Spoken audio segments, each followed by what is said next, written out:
In today's video, I'm going to teach you how to create a pivot table in HubSpot using the custom report builder. By the end, you'll know exactly how to turn your HubSpot data into a clear, flexible pivot table you can share with your team. Start on your HubSpot home screen. From there, head to the reporting panel and open Reports. This is your central place for creating and managing all report types. In the top right, click Create, then choose Create Report.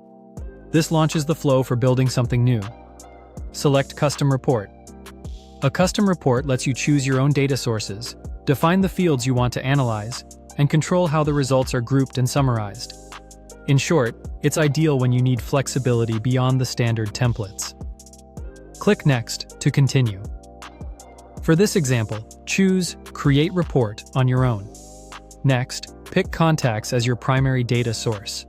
That means your report will center on contact properties, and you can later join related objects if needed. Click Next to open the report builder. Under the Configure tab, choose Pivot Table as your visualization. A pivot table organizes data into rows and columns and calculates values, like counts, sums, or averages, at the intersections. It's great for answering questions such as, how many contacts do we have by lifecycle stage each month? Or, which sources generate the most new contacts? Now, drag your fields into place. Add a categorical field, like lifecycle stage or country, to rows. Add a time-based field, like create date, grouped by month, or another category, to columns. Then, add a numeric measure, often record count, to values.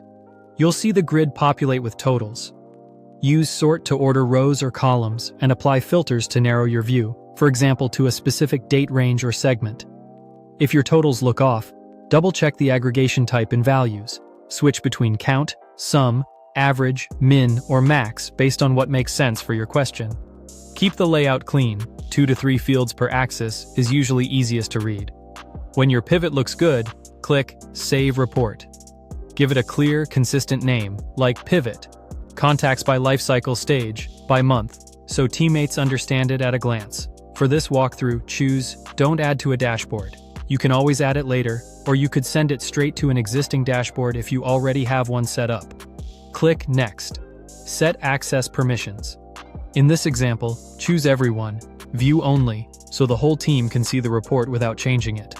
Finally, click Save. That's it. Your HubSpot pivot table is ready. If you found this helpful, subscribe for more.